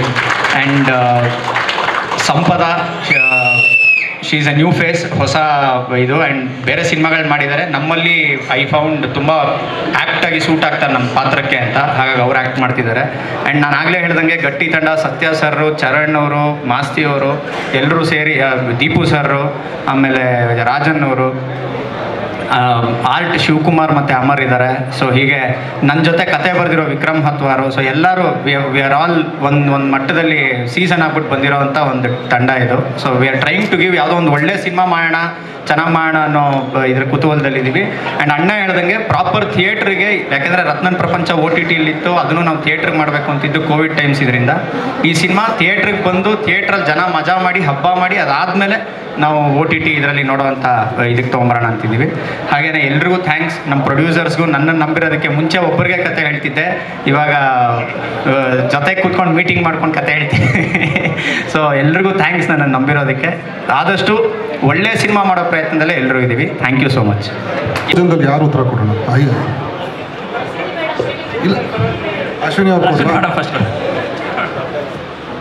ಯಾಕೆ ಸೇರಿದ್ದೀವಿ ಅಂದರೆ ಅದೇ ಸುಮಾರು ಜನ ಹಂಗೆ ಮಾಡ್ತಾರೆ. ನಮಗೇನಾಯಿತು, ಫಸ್ಟು ನಾನು ಗುರು ಕತೆ ಕೇಳ್ತಾ ಇದ್ವಿ, ನಾನು ಯುವ ಕತೆ ಕೇಳ್ತಾ ಇದ್ವಿ, ಯಾವುದು ಸೆಟ್ ಆಗಿರಲಿಲ್ಲ. ಸರಿ, ಒಂದು ದಿವಸ ಕಾರ್ತಿಕ್ ಮತ್ತು ಯೋಗಿ ಬಂದು ಹೇಳಿದ್ರು, ಅಕ್ಕ ಒಂದು ಸ್ಟೋರಿ ಇದೆ, ಸುಮ್ಮನೆ ಕೇಳಿ, ರೋಹಿತ್ ಒಂದು ಸ್ಟೋರಿ ಮಾಡೋದು, ತುಂಬ ಚೆನ್ನಾಗಿತ್ತು. ಆಮೇಲೆ ಹಾಗೆ ಡಿಸ್ಕಷನ್ ಮಾಡಿದ್ವಿ. ಜಯಣ್ಣ ಸರು ಕೇಳ್ತಾ ಇದ್ದ, 3 ಪ್ರೊಡಕ್ಷನ್ ಹೌಸು ಕೇಳಿದ್ವಿ. ನಾನು ಹೇಳಿದೆ, ಯಾಕೆ why don't we do it together ಅಂತ. ಸೊ ನಾನೇ ಡಿಸಿಷನ್ ತೊಗೊಂಡು ಅವರು ಓಕೆ ಅಂದರು. ಸೊ ಕತೆ ವಿಚಾರದಲ್ಲಿ ಎಷ್ಟು ಕಾಡಿದೆ ಸಿನಿಮಾ ಅಂತ, ಕತೆ ವಿಚಾರದಲ್ಲಿ ಎಷ್ಟು ಕಾಡಿದೆ ಕತೆ ಅಂತ ಸ್ಕ್ರೀನ್ ಪ್ಲೇ ಆಗಲಿ ಕಾಡಿದೆ ಅಂತಲ್ಲ, ಇಟ್ಸ್ ಒಳ್ಳೆ ಕಮರ್ಷಿಯಲ್ ಸಿನಿಮಾ ವಿತ್ ಕಾಂಟೆಂಟ್. ಕಥೆನೂ ಇದೆ, ಕಮರ್ಷಿಯಲ್ ಆಸ್ಪೆಕ್ಟು ಇದೆ. ಆ್ಯಂಡ್ ಗುರುಗೆ ಸೂಟ್ ಆಯ್ತಂತ ನನಗೆ, ಯುವಾಗ ಸೂಟ್ ಆಯ್ತಂತ ನನಗೆ ಅನಿಸ್ತು. ಅದಲ್ಲ, ಕಥೆದೇ ಹೇಳ್ತಾರೋ, ಕಾಡಿದೆ ಅಂತಂದರೆ ಸಿನಿಮಾದಲ್ಲಿ ರೋಹಿತ್ದು ನೋಡಿದ್ರೆ ದಯವಿಟ್ಟು ಗಮನಿಸಿಲಿ. 4 ಕಿರುಚಿತ್ರಗಳು ಸೇರಿ ಅಂದರೆ ಆ್ಯಂಥಾಲಜಿ ಅಂತ ಇದ್ದಾರೆ. ಎಷ್ಟೋ ಪಾತ್ರಗಳು ನಿಮ್ಮಲ್ಲಿ ಉಳ್ಕೊಳ್ಳುತ್ತೆ. ಸೇಮ್ ರತ್ನನ್ ಪ್ರಪಂಚದಲ್ಲಿ ಇವತ್ತಿಗೂ ಧನಂಜಯ್ ಅವ್ರದ್ದಾಗಲಿ, ಉಮಾಶ್ರೀದು, ಪ್ರಮೋದು, ಶ್ರುತಿ ಮೇಡಮ್ದು, ಎಲ್ಲರದು ಎಲ್ಲ ಪಾತ್ರಗಳು ಇವತ್ತಿಗೂ ಮಾತಾಡ್ತಾರೆ. ಆಲ್ಮೋಸ್ಟ್ 4 years ಆಯಿತು ರತ್ನನ್ ಉತ್ತರಾಖಂಡಲ್ಲೂ ಕೂಡ ಅವ್ರು ಬರ್ದಿರೋ ಒಂದೊಂದು ಕ್ಯಾರೆಕ್ಟರ್ ಜರ್ನಿ ಇರುತ್ತಲ್ವ, ಅದು ಇಟ್ಸ್ ಆಲ್ವೇಸ್ ಅವರು ತುಂಬ ರಿಯಲ್ ಲೈಫ್ಗೆ ಹತ್ರದ್ದು, ನಮ್ಮಲ್ಲಿ ಸುತ್ತಮುತ್ತ ನೋಡಿರೋ ಜನದ್ದು ಅಥವಾ ಕೇಳಿರೋ ವ್ಯಕ್ತಿಗಳ ಬಗ್ಗೆ ಕಥೆ ಇರುತ್ತೆ. ಇದರಲ್ಲೂ ಅದೇ ಥರದ್ದು ಒಪ್ಪನ್ ಜರ್ನಿ. ಹೀರೋ ಯುವ ಅನ್ನೋದು ಏನಕ್ಕಾದ ಅವನ ಜರ್ನಿ. ಜಯಣ್ಣ ಅವ್ರು ಹೇಳ್ದಂಗೆ ಕಾಶ್ಮೀರಿಂದ ಸಿನಿಮಾದಲ್ಲಿ ಸ್ಟಾರ್ಟ್ ಆದರು, ಏನಕ್ಕೆ ಅಲ್ಲೇ ಎಂಡ್ ಆಗುತ್ತೆ. ಆ್ಯಂಡ್ ವೈಡ್ ರೇಂಜ್ ಆಫ್ ಊರಲ್ಲಿ ಶೂಟಿಂಗ್ ಮಾಡಬೇಕಾಗಿರೋ ಪಿಕ್ಚರು. ಆಚೆ ಹೋಗ್ತಿದ್ದಾಗ ಈ ಎಲ್ಲ ಸಿನಿಮಾದಲ್ಲೂ ಪಾತ್ರಗಳು ನಿಮ್ಗೆ ಉಳ್ಕೊಳ್ಳುತ್ತೆ. ಇನ್ನೂ ಒಂದು ವರ್ಷ ಆಗಲಿ 2 ವರ್ಷ ಆಗಲಿ ಪಾತ್ರಗಳ ಬಗ್ಗೆ ಮಾತಾಡ್ತೀವಿ. ಅದು ನಿಮಗೆ ನೆಕ್ಸ್ಟ್ ಇವನ್ ನೀವು ಕತೆ ಕೇಳಾದ್ಮೇಲೆ 2 ದಿನ ಆಗಲಿ 3 ದಿನ ಆದಮೇಲೆ ನಿಮಗೆ ಆ ಕಥೆಗಳಲ್ಲಿ ಆ ಪಾತ್ರಗಳಾಗಲಿ ಸನ್ನಿವೇಶಗಳು ನಿಮಗೆ ನೆನಪು ಬರ್ತಿದ್ರೆ ಅದನ್ನು ಕಾಡುತ್ತಾನೆ ಅದನ್ನೇ. ಸೊ ನಿಮಗೂ ಹಂಗೆ ಕಾಡುತ್ತೆ. ಸೊ ಆಲ್ ದಿಸ್ ಪಾತ್ರಗಳು mainly all characters in the film, ಅದು ಇದಾಗುತ್ತೆ. ಕಟ್ಟಬೇಕಾದ್ರೆ ಅಥವಾ ಏನೋ ದೊಡ್ಡದಾಗಿ ಯೋಚನೆ ಮಾಡಬೇಕಾದ್ರೆ ಎಲ್ಲರೂ ಕೈ ಜೋಡಿಸಿದ್ರೆ ಒಂದು ಏನೋ ಅಂದರೆ ಇವಾಗ ತುಂಬ ಅತಿರೇಕ ಅನ್ನಿಸ್ಬೋದು. ಈಗ ರಾಮ ಮಂದಿರ ಕಟ್ಟಬೇಕು ಅಂದರೆ ಎಲ್ಲರೂ ಕೈ ಜೋಡಿಸೋದಲ್ಲ, ಆ ರೀತಿ ಏನೋ ಒಂದು ಆಗಬೇಕಲ್ಲ ನಮ್ಮ ಇಂಡಸ್ಟ್ರಿಯಲ್ಲಿ, ಮುಂದಿನ ಪೀಳಿಗೆಗೆ ಏನೋ ಆಗಬೇಕಿತ್ತಲ್ವ. ಸೊ ಅವರೊಬ್ಬರನ್ನ ಪ್ರಾಬಬ್ಲಿ ನಾವು we are all celebrating it. Appu ಸರ್ನ ಸೆಲೆಬ್ರೇಟ್ ಮಾಡ್ದಂಗೆ ನಾವು ಇವ್ರನ್ನೂ ಸೆಲೆಬ್ರೇಟ್ ಮಾಡಬೇಕು ಅನ್ನೋ ಇದರಲ್ಲೇ ಅತಿರೇಕದ ಮಾತಲ್ಲ, ಆ್ಯಕ್ಚುಲಿ ನಮ್ಮ ಮನಸ್ಸಿಂದ ಬಂದಿರೋದು. ಆಮೇಲೆ ಮುಂಚೆಯಿಂದನೂ ಬಂದಿರೋದು ಲೊಕೇಶನ್. ನೀವು ಭೂತಾಯನ ಮಗ ಇವು ನೋಡಿದಾಗಲೂ 3-4 ಜನ ಪ್ರೊಡ್ಯೂಸರ್ ಇದ್ದಾರೆ. ನೀವು ಈಗ ಹಿಂದಿ ತೆಲುಗು ಸಿನಿಮಾ ನೋಡಿದ್ರೆ ಎಲ್ಲರಿಗೂ ಇಂಡಿವಿಜುವಲ್ ಇದ್ರೂ ಸಿನಿಮಾನ ದೊಡ್ಡದು ಮಾಡಿದಾಗ ಆಮೇಲೆ ಕೊಲಾಬ್ರೇಷನ್ ಫ್ಯೂಚರ್ ಅದೇ ಅದನ್ನ ಒಟ್ಟಿಗೆ ಸೇರಿದ್ರೆ ಸ್ವಲ್ಪ ಅದು ಇನ್ನೂ ಚೆನ್ನಾಗೆ ನೀವು ಮೂಡ್ ಬರ್ಸ್ತದೆ ಅಂತ. ಸೊ ಮೇನ್ಲಿ ಅದೇ ಎವ್ರಿ ಒನ್ ಥಿಂಕಿಂಗ್ ಸೇಮ್ ಇದೆ, ಒಂದೇ ಟಾರ್ಗೆಟ್ ಇದೆ. ಸೊ ಅಲೈನ್ ಆದಾಗ 3 ಜನ ಜೊತೆ ಮಾಡೋದೇನು ತೊಂದರೆ ಇಲ್ಲ ಅಂತ. ಸರ್ ಅದಕ್ಕೆ ರಿಲೇಟೆಡ್ ಪ್ರಶ್ನೆನೇ ಇದು. ಸೊ ನೀವು 3 ಜನ ಅಂದರೆ ಎಲ್ಲ ಈ 3 ಜನನೂ ದೊಡ್ಡ ಪ್ರೊಡಕ್ಷನ್ ಹೌಸೇ, ಎಷ್ಟು ಕೋಟಿ ಬೇಕಿದ್ರೂ ನೀವು ಒಬ್ಬೊಬ್ಬರೇ ಹಾಕ್ಬೋದು. ಸೊ ಹೈ ಬಡ್ಜೆಟ್ ಜಾಸ್ತಿ ಇದೆಯಾ ಹೇಗೆ ಏನು ಅಂತ, ಅದಕ್ಕೆ 3 ಜನನೂ ಕೊಲಾಬ್ರೇಟ್ ಆಗಿದ್ದೀರಾ ಅಂತ? ಹೈ ಬಜೆಟಿಂದ ಸಿನಿಮಾ ತಕ್ಕಂಗಿದೆ. ಇಷ್ಟು ಒಬ್ಬರೇ ಮಾಡೋಕ್ಕಾಗಲ್ಲ ಅದಕ್ಕಿಂತ ಬಿಟ್ಟು ಒಂದು ಸಿನಿಮಾಗೆ ಎಷ್ಟು ಬೇಕು ಅಷ್ಟು, ಆ ಸಿನಿಮಾಗೆ ಎಷ್ಟು ಬೇಕು ಎಲ್ಲೂ ಏನು ಕಾಂಪ್ರಮೈಸ್ ಆಗದೆ ಮಾಡ್ತಾಯಿದ್ವಿ. ಆಮೇಲೆ ತರೋ ಹೋಮ್ವರ್ಕ್. ಈಗ ನಾವು ಇವತ್ತಿನ ದಿನ ನವೆಂಬರ್ 28, ಜೂನ್ 6ಕ್ಕೆ ಥಿಯೇಟರ್ ರಿಲೀಸ್ ಡೇಟ್ ಅನೌನ್ಸ್ ಮಾಡ್ತಾಯಿದ್ದೀವಿ ಅಂದರೆ ಪರ್ಫೆಕ್ಟ್ ಪ್ಲ್ಯಾನ್ ಮಾಡಿಕೊಂಡೇ ಮಾಡಿದೆ. Everything is plan from day 1 shoot to last day of shoot. Promotions ಯಾವಾಗಿಂದ ಸ್ಟಾರ್ಟ್ ಆಗಬೇಕು ಎಲ್ಲ ಅದನ್ನು. ಸೊ ಅದನ್ನು ತರೋ ಪ್ಲ್ಯಾನಿಂಗ್ ಮಾಡ್ತಾ ಇರುವಾಗ 3 ಜನದ ಇಂಪುಟ್ಟು ಚೆನ್ನಾಗುತ್ತೆ. ಓನ್ಲಿ ದುಡ್ಡು ಒಂದು ಹಣದ ಬದಲು ಕೆಲಸವನ್ನು ಒಟ್ಟಿಗೆ ಸೇರ್ಕೊಂಡು ಮಾಡ್ತಿರುವಾಗ ಆ್ಯಕ್ಚುಲಿ ಇನ್ನೂ ಈಸಿ ಆಗುತ್ತೆ ನಮಗೆ. ಇಲ್ಲ, ನೀವು ಕೇಳಿದ ಕ್ವೆಶ್ಚನ್ಗೆ ಏನಂದರೆ, ನೀವು ಹೇಳ್ದಂಗೆ ಎಷ್ಟು ದುಡ್ಡಾದರೂ ಯಾರಾದರೂ ಹಾಕ್ಬೋದು, ಬಟ್ ಕಷ್ಟನೋ ಸುಖನೋ ಒಬ್ಬನೇ ಅನುಭವಿಸೋದು ಬದಲು ಎಲ್ಲರೂ ಒಟ್ಟಿಗೆ ಸೇರಿದ್ರೆ ಅದು ಚೆನ್ನಾಗಿರುತ್ತೆ ಅಂತ ಅಷ್ಟೆ. ಡಿರೆಕ್ಟರ್ಗೆ ಇಲ್ಲಿ ಎಕ್ಕ ಅಂತ ಟೈಟಲ್ ಅನೌನ್ಸ್ ಆದಾಗಲೇ ಅಪ್ಪು ಸರನ್ನು ಎಲ್ಲರೂ ಒಮ್ಮೆ ನೆನೆಸ್ಕೊಂಡಿದ್ದಾರೆ. ಸೊ ಸಿನಿಮಾದಲ್ಲಿ ಅದೇ ಥರ ಡೈಲಾಗ್ಸ್ಗಳಾಗಿರ್ಬೋದು ಅಥವಾ ಅಪ್ಪು ಸರ್ ಬಂದು ಹೋಗುವಂಥದ್ದು ಏನಾದರೂ ಮ್ಯಾಜಿಕ್ ಮಾಡುವ ಸಾಧ್ಯತೆ ಇದೆಯಾ? ಆ್ಯಕ್ಚುಲಿ ಟೈಟಲ್ ಹುಟ್ಟಿರೋದೇ ಜಾಕಿ, ವರ್ಕಿಂಗ್ ಟೈಟಲ್ ಎಕ್ಕ ಅಂತ ಇತ್ತು ಅಂತ ಬಹುಶಃ ಎಲ್ರಿಗೂ ಗೊತ್ತಿದೆ. So we wanted to carry that forward. ಒಂದು ಬೀಯಿಂಗ್ ತುಂಬ ಕ್ಲಿಯರಾಗಿ ಹೇಳಬೇಕು ಅಂದರೆ, ಇನ್ನೊಂದೇನು ಅಂತಂದರೆ ಬಹುಶಃ ಅದೇನೋ ಕೂಡು ಬರುತ್ತೆ ಅಂತಾರಲ್ಲ, ಆ ಥರ ಎಕ್ಕ ರಾಜ. ನಾವು ಕತೆ ಕೇಳಬೇಕಾದ್ರೆ ಎಲ್ರಿಗೂ ಫಸ್ಟ್ ಹಾಡು ತಲೆಗೆ ಬಂದಿದೆ ಎಕ್ಕ ರಾಜಾರಾಣಿ. ಸೊ ಎಕ್ಕ ರಾಜಾರಾಣಿ ಅಂತೀರೋಣ ಅಂದ್ಕೊಂಡ್ವಿ. ಅದಾದಮೇಲೆ ಇಲ್ಲ, ಎಕ್ಕ ವಾಸ್ ದಿ ವರ್ಕಿಂಗ್ ಟೈಟಲ್ ಜಾಕಿದು, ಅದನ್ನೇ ಕ್ಯಾರಿ ಫಾರ್ವರ್ಡ್ ಮಾಡೋಣ ಅಂತ ಆ ಟೈಟಲ್ ಬಂತು. ಆ್ಯಂಡ್ ಇನ್ನು ಅಪ್ಪು ಸರ್ ಬರ್ತಾರ ಸಿನಿಮಾದಲ್ಲಿ ಮ್ಯಾಜಿಕ್ ಇರುತ್ತಾ ಅನ್ನೋದು ನೀವು ಸಿನಿಮಾ ನೋಡಬೇಕು. ಯುವ ಇದಾರಲ್ಲ ಅಪ್ಪು ಸರ್, ಅದು ಅಪ್ಪು ಸರ್ ನೋಡ್ದಂಗೆ ಆಗುತ್ತೆ. ನೀವು ಜಾಕಿ ಅಥವಾ ಅವ್ರು ಏನು ಮ್ಯಾಜಿಕ್ ಮಾಡೋರಲ್ಲ, we are trying to do that. ನಾನು ಸೂರಿ ಸರ್ ಅಷ್ಟು ಇದಲ್ಲ, ಬಟ್ ಮತ್ತೆ ಜಾಕಿನ ರೀಕ್ರಿಯೇಟ್ ಮಾಡೋಕ್ಕಾಗಲ್ಲ, ಅಪ್ಪು ಸರ್ನ ಮತ್ತೆ ನಾವು ಇದನ್ನು ಮಾಡೋಕ್ಕಾಗಲ್ಲ. But we are trying to achieve what they've done. ಆ ಅಚೀವ್ಮೆಂಟ್ ಮಾಡೋದಕ್ಕಂತೂ ಪ್ರಯತ್ನ ಪಡ್ತಾ ಇದ್ದೀವಿ ಸರ್. ವಿಭಿನ್ನ ಪ್ರಯತ್ನಗಳು ವಿಭಿನ್ನ ಸಿನಿಮಾ ಅಂತ ನಾನು ಹೇಳಕ್ಕೆ, ಯಾವುದು ವಿಭಿನ್ನ ಸಿನಿಮಾ ಅಂತ ನನಗೆ ಗೊತ್ತಿಲ್ಲ. ಅಂದರೆ ಎಲ್ಲ ಸಿನಿಮಾನೂ ನಾವು ಕಮರ್ಷಿಯಲ್ ಆಗೇ ನಾವು ಸಿನಿಮಾ ನೋಡಬೇಕು ಅಂತ ನನ್ನ ಒಂದು ಪಾಯಿಂಟ್ ಆಫ್ ವ್ಯೂ. ನಾವು ಸಿನಿಮಾ ಇಸ್ ಕಾಮರ್ಸ್. ನಾನು ಪೇಪರ್ ಮೇಲೆ ಬರೆಯೋವರೆಗೂ ಅದು ಆರ್ಟ್ ಆಗಿರುತ್ತೆ. ಅದಾದಮೇಲೆ ನಾವು ಸಿನಿಮಾ ಮಾಡಬೇಕು ಅಂದರೆ ದುಡ್ಡು ಮಾಡಲೇಬೇಕಲ್ವ. ಸಿನಿಮಾ ರಿಲೀಸ್ ಮಾಡಿ ದುಡ್ಡು ಮಾಡಬೇಕಿಲ್ಲ, ನಾನು ಮನೇಲಿ ಇಟ್ಕೊಂಡು ನಾನೊಬ್ಬನೇ ನೋಡಬೇಕಾಗತ್ತೆ. ಸೊ ನಾನು ಒಂದು ಕಮರ್ಷಿಯಲ್ ಎಲಿಮೆಂಟ್ ಇಟ್ಕೊಂಡು ಜನಕ್ಕೆ ತಲುಪುವಂಥ ಸಿನಿಮಾ ಮಾಡ್ತಾಯಿದ್ದೀವಿ. ವಿಭಿನ್ನ ಸಿನಿಮಾ ಇದು ಎಲ್ರಿಗೂ ನನ್ನ ಫಿಲಮ್ ನಾನು ವಿಭಿನ್ನ ಅಂತ, ನನ್ನ ಮಗು ನನಗೆ ನನ್ನ ಮಗು ಸೂಪರ್ ಅಂತಲೇ ಮಾತಾಡ್ತೀವಿ, ಆ ಥರ ಇರುತ್ತೆ. ಇನ್ನೊಂದು ಮೇಡಮ್ ನಾವು ಫಸ್ಟ್ ಟೈಮ್ ನಾವು ಕತೆ ಹೇಳಿದಾಗ ಅವ್ರಿಗೊಂದು ಲೈಫಿನ ನ್ಯೂಯನ್ಸ್ ಇದೆ. ಅಂದರೆ ಅವ್ರು ತುಂಬ ಚೆನ್ನಾಗಿ ಈಸಿಯಾಗಿ ಕಂಡು ಹಿಡಿದು ಬಿಡ್ತಾರೆ. ಏನಾದರೂ ಒಂದು ಸಣ್ಣ ಇದೆ ಇದ್ರೂ ಅದನ್ನು ಇಮಿಡಿಯೇಟಾಗಿ ಹೇಳೋರು, ಇದು ಈ ಥರ ಬೇಡ, ಹಿಂಗೆ ಮಾಡಿ ಹಿಂಗೆ ಮಾಡ್ಬೋದು. ಆ್ಯಂಡ್ ಆ ಸಣ್ಣ ನ್ಯೂಯನ್ಸಸ್ ವರ್ಕ್ ಆಗಿದೆ ನಮಗೆ. ಮೇಡಮ್ದು, ರಾಘಣ್ಣ ಅವ್ರದ್ದು ಈ ಸಜೆಷನ್ಸ್ ಎಲ್ಲನೂ ತುಂಬ ವರ್ಕ್ ಆಗಿದೆ ಇಡೀ ಸಿನಿಮಾಗೆ ಅಂತ ನನಗೆ ಅನ್ಸುತ್ತೆ. ಆ್ಯಂಡ್ ಇಮಿಡಿಯೇಟ್ ಇಂಪ್ಲಿಮೆಂಟೇಷನ್ನು ಇದೆ.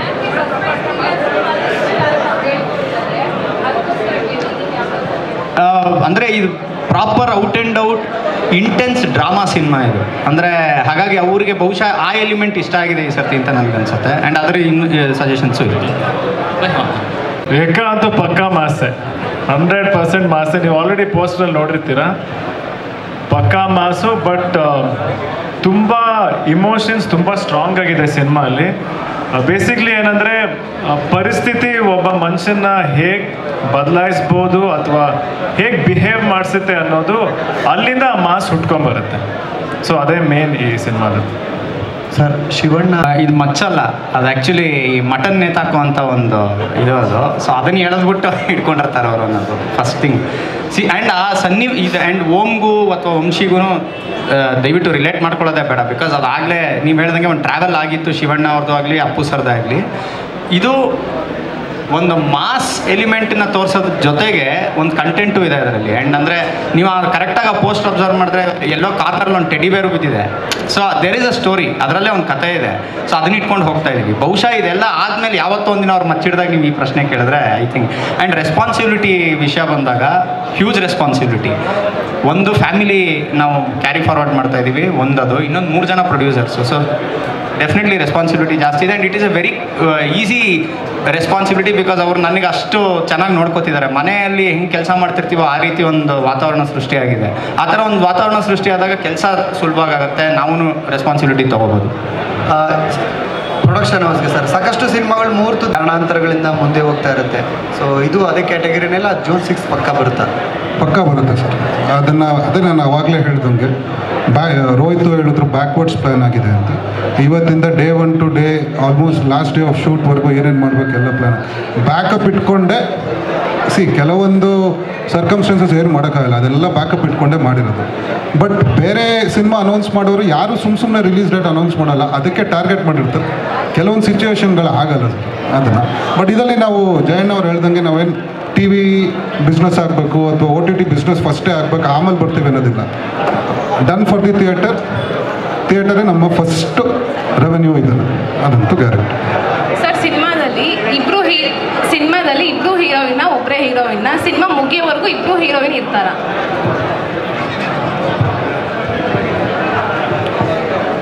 ಸಿನಿಮಾ ನೋಡಿ ಆಗೋದು ಬೇಡ. ಈ ಪ್ರಕೃತಿ ವಿಕೋಪಗಳು ಅವು ಆದಾಗ ಏನು ಮಾಡೋಕ್ಕಾಗಲ್ಲ. ಅನೌನ್ಸ್ ಮಾಡಿ ಚಾನ್ಸಸ್ ಇರ್ತದೆ. ಏನು ಆಗೋದು ಬೇಡ, ಒಳ್ಳೇದಾಗಲಿ. ಆ ಡೇಟಿಗೆ ಮಾಡೇ ಮಾಡ್ತೀವಿ. ಮಲ್ಟಿ ಕಾಸ್ಟ್ ಸಿನಿಮಾ, ಒಂದು 9-10 ಜನ ದೊಡ್ಡ ಆರ್ಟಿಸ್ಟ್ ಇರೋ ಸಿನಿಮಾ. ಎಲ್ಲ ಡೇಟ್ಸು ಅಲೈನ್ ಆಗ್ತಿಲ್ದಿರೋ ಕಾರಣದಿಂದ ಸೊ ನಾವು ಅದಕ್ಕೆ ಮತ್ತೆ ಮಾಡಲೇಬೇಕು. ಅದು ಅರ್ಧ ಶೂಟ್ ಆಗಿ ಒಂದು 35% ಶೂಟ್ ಆಗಿದೆ. ಸೊ ನಾವು ಹೋಗ್ಲೇಬೇಕು, ಪಕ್ಕ ಈ ಡೇಟ್ ಬಂದೇ ಬರ್ತೀವಿ ಸರ್. ಉತ್ತರಾಖಂಡ ಅನ್ನೋದಕ್ಕೆ ಆ ಸಿನಿಮಾ ನಿಂತೆ ಹೋಯ್ತು ಅನ್ನುವಂಥದ್ದು ಇತ್ತು ಸರ್. ಈ ಸಿನಿಮಾ ಶುರು ಆದಾಗ ನೀವೇ ಉತ್ತರಾಖಂಡ ಅನ್ನೋದಕ್ಕೆ ಆ ಪ್ರಶ್ನೆ ನಾನು ಕೇಳ್ತಿದ್ದೀನಿ. ಸಿನಿಮಾ ನಿಂತೆ ಹೋಗಿದೆ ಮತ್ತೆ ಟೇಕ್ ಆಫ್ ಆಗಲ್ಲ ಅನ್ನುವಂಥದ್ದು ಇದೆ ಸರ್. ನಿಂತಿಲ್ಲ ಸರ್, ನಿಮಗೆ ಅದೇ ನಾನು ಹೇಳಿಲ್ವಾ, ಇದು ಈ ಸ್ಟಾರ್ಟ್ ಆದಾಗ ಹಂಗೆ ಅನ್ಕೋತಾರೆ ಒಂದೇ ಡೈರೆಕ್ಟ್ರು 2 ಪಿಕ್ಚರ್ ಒಂದೇ ಟೈಮಲ್ಲಿ ಹೇಗೆ ಮಾಡ್ತಾರೆ, ಅದು ಇದೆ. ಈಗ ಏನಾಗಿದೆ ಅದರಲ್ಲಿ ನಾನು ನಿಮ್ಗೆ ಹೇಳ್ದಂಗೆ ಮಲ್ಟಿ ಸ್ಟಾರ್ ಕಾಸ್ಟ್ ಇದ್ದಾರೆ ಒಬ್ಬರು. ಆಮೇಲೆ ಅಲ್ಲಿ ಆಲ್ಮೋಸ್ಟ್ ಆ ಸಿನಿಮಾದ ಏನು ವಿಭಿನ್ನ ಅಂದರೆ ಶಿವಣ್ಣನಿಂದ ಹಿಡಿದು ಡಾಲಿ ಆಗಿರಲಿ ಒಂದೇ ಸೀನಲ್ಲಿ ಆಲ್ಮೋಸ್ಟ್ ಎಲ್ಲರೂ ಇರ್ತಾರೆ. ಸೊ ಡೇಟ್ಸ್ ಅಲೈನ್ ಆಗಬೇಕು. ಫಸ್ಟ್ ಆಯಿತು ಶಿವಣ್ಣನಿಗೆ ಸ್ವಲ್ಪ ಹುಷಾರಿಲ್ಲದಿರೋದ್ರಿಂದ ಅವ್ರು ವಾಪಸ್ ಯಾವಾಗ ಬರ್ತಾರೆ, ಅವರ ಅಣ್ಣ ಯಾವಾಗ ಡೇಟ್ ಕೊಡ್ತಾರೆ, ನಾವು ರೆಡಿ ಇರ್ತೀವಿ. ಅದೇ ಟೈಮಲ್ಲಿ ನೆಕ್ಸ್ಟು ಡಾಲಿ ಅವ್ರ ಮದುವೆನೂ ಇದೆ. ಸೊ ಎಲ್ಲ ನೋಡಿಕೊಂಡು ಪ್ಲ್ಯಾನ್ ಮಾಡ್ತೀವಿ. ಅದು ನೆಕ್ಸ್ಟ್ ಇಯರ್ ಪಕ್ಕ ರಿಲೀಸ್ ಆಗುತ್ತೆ ಸರ್. ಯಾವುದು ನಿಂತಿಲ್ಲ, ಅದೆಲ್ಲ ಏನಂತಾರೆ ವದಂತಿಗಳು, ಏನಂತಾರೆ ರೂಮರ್ಸ್ಗೆ ಏನಂತಾರೆ, ವದಂತಿಗಳು ಅಷ್ಟೇ. ಅಲ್ಲ ಆ್ಯಕ್ಚುಲಿ ನಾವು ಶಿವಣ್ಣ ಅವ್ರ ಜೊತೆ ಶೂಟು ಮಾಡ್ಬಿಟ್ಟಿದ್ದೀವಿ. ಸೊ ನಿಲ್ಸೋದು ಐ ಡೋಂಟ್ ನೋ ಎಲ್ಲಿ ನಮ್ಮ ಕಡೆಯಿಂದ ಅಫಿಷಿಯಲ್ ಆಗಿ ಏನಾದರೂ ಬಂದರೆ ಅಫಿಷಿಯಲ್, ಅದು ಇಲ್ಲಾಂದ್ರೆ ದಯವಿಟ್ಟು ಅದನ್ನೆಲ್ಲ ನಂಬಕ್ಕೆ ಹೋಗ್ಬೇಡಿ. ಅದು ನಮ್ಮದು ಒಂದು ದೊಡ್ಡ ಪ್ರೆಸ್ಟೀಜಿಯಸ್ ಪ್ರಾಜೆಕ್ಟ್ ಸತ್ಯ ಅದು. ಆಯಿತಾ, ಅದು ಉತ್ತರಾಖಂಡ ಅನ್ನೋದು ನಮಗೆ ತುಂಬ ಪ್ರೆಸ್ಟೀಜಿಯಸ್ ಪ್ರಾಜೆಕ್ಟ್, ಶಿವಣ್ಣ ಮಾಡ್ತಿರೋ ಪಿಕ್ಚರ್ ಆಗಿ. ಸೊ ನಿಲ್ಸೋದು ಪ್ರಶ್ನೆನೇ ಇಲ್ಲ. ಈಗ ಏನಾಗುತ್ತೆ, ಬರೋ ಹೂವು ಮಾತುಗಳಿಗೆಲ್ಲ ನಾವು ಉತ್ತರ ಕೊಟ್ಕೊಂಡು ಹೋದರೆ ಅದು ಸರಿ ಹೋಗಲ್ಲ. ಅದಕ್ಕೆ ಕೊಂಡಿದ್ದೀರಾ ಸಿನಿಮಾ ಪೂರ್ತಿ ಮಾಸ್ ಕ್ಯಾರಿ ಆಗುತ್ತಾ? ಈಗ ನಿಮಗೊಂದು ಜವಾಬ್ದಾರಿ ಕೂಡ ಜಾಸ್ತಿ ಆಗಿದೆ, ದೊಡ್ಡ ಟೀಮು. ಹೇಗೆ ಅನ್ನಿಸ್ತಾ ಇದೆ? ನಿಮ್ಮ ಪಾತ್ರ ಪ್ರಿಪರೇಷನ್ ಹೇಗಿರುತ್ತೆ ಅಂತ? ಅಫ್ಕೋರ್ಸ್ ಕ್ಯಾರೆಕ್ಟರ್ ಮಾಸ್ ಇದೆ, ಸಿನಿಮಾ ತುಂಬ ಮಾಸ್ ಇದೆ, ನಾನು ಆಗಲೇ ಹೇಳಿದೆ. ಆ್ಯಂಡ್ ಜಾಸ್ತಿ ಏನು ಹೇಳ್ಬೋದು ಅಂದರೆ ಅಫ್ಕೋರ್ಸ್ ನನ್ನ ಮೊದಲನೇ ಸಿನಿಮಾಗೂ ಈ ಸಿನಿಮಾಗೂ ಕ್ಯಾರೆಕ್ಟರಲ್ಲಿ ತುಂಬ ವ್ಯತ್ಯಾಸ ಇದೆ. ಆ ಕ್ಯಾರೆಕ್ಟರ್ ಸೈಲೆಂಟ್ ಇದ್ದರೆ ಈ ಕ್ಯಾರೆಕ್ಟರ್ ಸ್ವಲ್ಪ ವೈಲೆಂಟ್. ಆ್ಯಂಡ್ ಪ್ರಿಪ್ರೇಷನ್ ನಡೀತಾ ಇದೆ, ವರ್ಕ್ಶಾಪ್ಸ್ ನಡೀತಾ ಇದೆ, ಡೈಲಾಗ್ ರಿಹರ್ಸಲ್ಸ್ ನಡೀತಿದೆ. ಮುಹೂರ್ತ ಈಗ್ತಾನೆ ಆಗಿದೆ, ಆದಷ್ಟು ಬೇಗ ಶೂಟಿಂಗ್ ಕೂಡ ಹೋಗ್ತಾ ಇದೆ. ಅಶ್ವಿನಿ ಮ್ಯಾಮ್ ಆದರೂ ಆನ್ಸರ್ ಮಾಡ್ಬೋದು ಅಥವಾ ಒನ್ ಆಫ್ ದಿ ಪ್ರೊಡ್ಯೂಸರ್ಸ್ ಹೇಳ್ಬೋದು. ಒಂದು ಹಂತದ ಬಜೆಟ್ ಮೀರಿದಾದ್ಮೇಲೆ ಮೂವೀಸ್ ಯೂಶುವಲ್ ಆಗಿ ಪ್ಯಾನ್ ಇಂಡಿಯಾ ಅಥವಾ ಮಲ್ಟಿ ಲ್ಯಾಂಗ್ವೇಜ್ ಹೋಗ್ಬೋದು. ಎಕ್ಕ ಆ ರೀತಿ ಏನಾದರೂ ಮಾಡ್ಬೋದು? ಇಲ್ಲ, ನಾವು ಕನ್ನಡ ಮಾತ್ರ ಕಾನ್ಸಂಟ್ರೇಟ್ ಮಾಡ್ತಾ ಇದ್ದೀವಿ. ಅಂದರೆ ಬೇರೆ ಭಾಷೆಗಳಲ್ಲಿ ಡಬ್ಬಾಗಿ ರಿಲೀಸ್ ಆಗುವಂಥದ್ದು ಆ ಥರ ಏನಿಲ್ಲ ಸದ್ಯಕ್ಕಂತೂ ನಾವು ಕನ್ನಡದಲ್ಲೇ ಮಾಡೋಣ ಅಂತ. ಯಾಕೆಂದರೆ ಯೂಶುವಲ್ ಆಗಿ ಈಗ ಬಜೆಟ್ ಒಂದು 30 crores ಈ ರೀತಿ ಮತ್ತೆ ಒಂದು ನಿರ್ಧಾರ ಅಂತ? ಸರ್ ಯಾಕೆ ಅಂತಲ್ಲ, ನಾವು ಕನ್ನಡ ಅಂದರೆ ಕನ್ನಡನೇ, ಪ್ಯಾನ್ ಇಂಡಿಯಾ ಮಾಡಬೇಕು ಅಂದಾಗ ಪ್ಯಾನ್ ಇಂಡಿಯಾ ಮಾಡ್ತೀವಿ. ಈಗ PRK ಇಂದ ಮಾಡಿರೋದಾಗಲಿ ಅಥವಾ ಜಯಣ್ಣ ಸಂಸ್ಥೆಯವರಿಂದ ಮಾಡಿರೋದಾಗಲಿ ಕನ್ನಡ ಅಂತಲೇ ಮಾಡಿರೋದು. ಬೇರೆ ಭಾಷೆಯಲ್ಲಿ ಅನೌನ್ಸ್ ಮಾಡಿ ಬರೀ ಕನ್ನಡದಲ್ಲಿ ಮಾಡಿರೋದು ಆ ಥರದಿಲ್ಲ. ಪ್ಯಾನ್ ಇಂಡಿಯಾ ಮಾಡೋರು ಅವರು ಆ ಒಂದು ಏನಂತ ಕನಸು ಕಟ್ಕೊಂಡು ಮಾಡಿರ್ತಾರೆ ಸರ್, ಅದರಲ್ಲೇನು ತಪ್ಪಿಲ್ಲ. ಬಟ್ ಈ ಸಿನಿಮಾ ಪಕ್ಕಾ Kannada and native Kannada. Bangalore under belly ಅಂತ ಏನಂತಾರೆ, ಅಲ್ಲಿ ನಡೆಯೋ ಕತೆ. ಸೊ ಬೇರೆಯವ್ರಿಗೆ ಮಾಡಬೇಕು ಅಂದರೆ ರೀಮೇಕ್ ರೈಟ್ಸ್ ಆಲ್ವೇಸ್ ಅವೈಲೇಬಲ್ ಇರುತ್ತೆ. ಬಟ್ ನಾವು ಬೇರೆ ಭಾಷೆಗೆ ಡಬ್ ಮಾಡೋದಾಗಲಿ ಆ ಒಂದು ನೋ ಥಾಟ್ಸ್, ಅದು ಆ ಥರ ಏನು ಥಾಟ್ಸ್ ಇಲ್ಲ ಸರ್.